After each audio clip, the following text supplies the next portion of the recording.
day and welcome. Today we're going to use the formulas that we did in the previous video in order to calculate the cost table.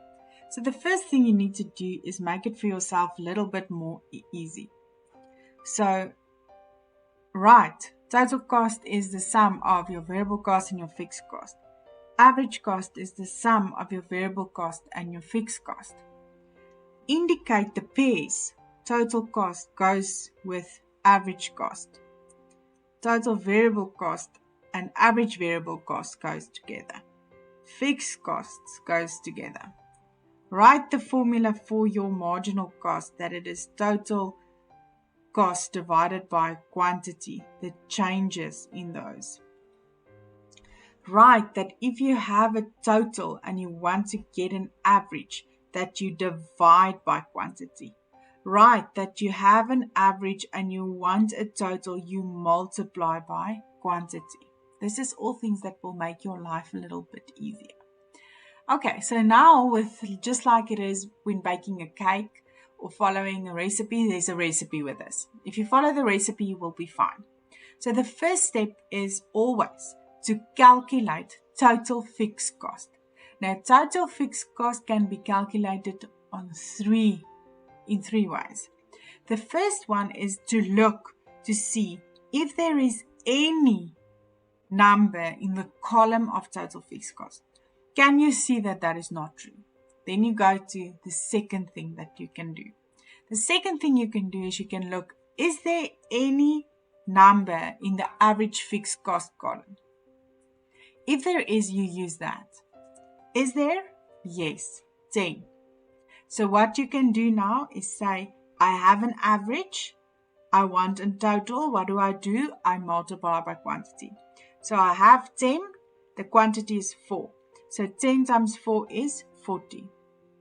And because it's total fixed cost, that's what I say that's the first thing that you need to do. Because if you have 1, you have the whole column. So you need to fix that. The fixed cost cannot change.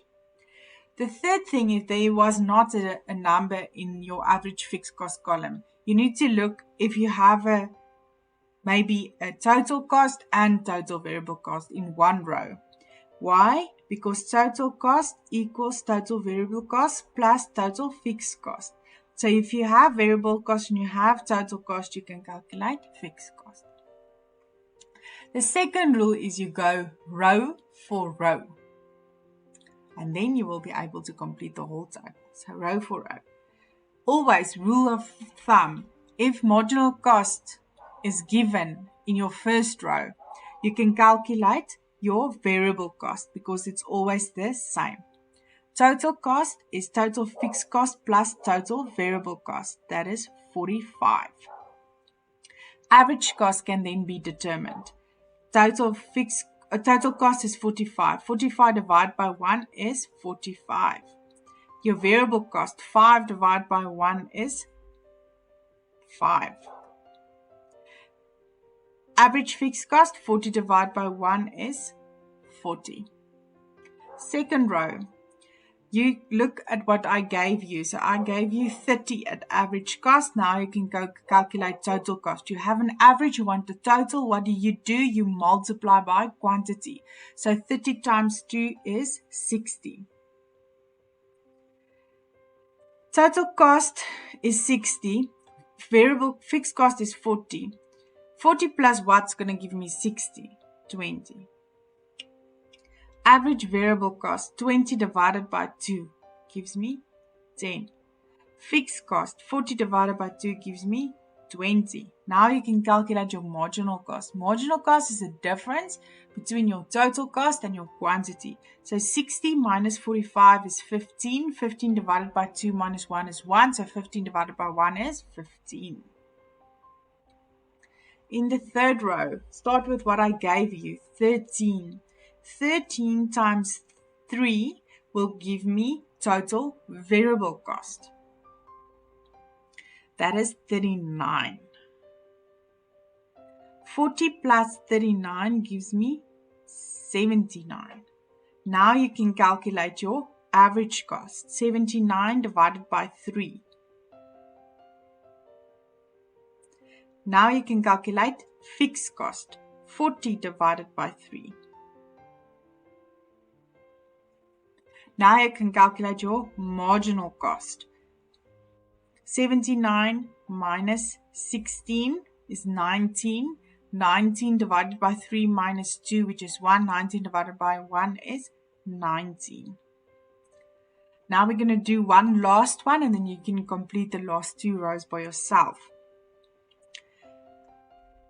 105 is total cost.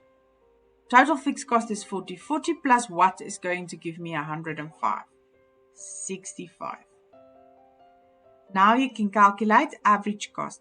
105 divided by 4. Now you can calculate average variable cost. 65 divided by 4. Now you can calculate marginal cost. The difference, 105 minus 79 divided by the difference, 4 minus 3 is 1. So it is 26 divided by 1 is 26. And that is the table. Now you can try the last 2 rows by yourself.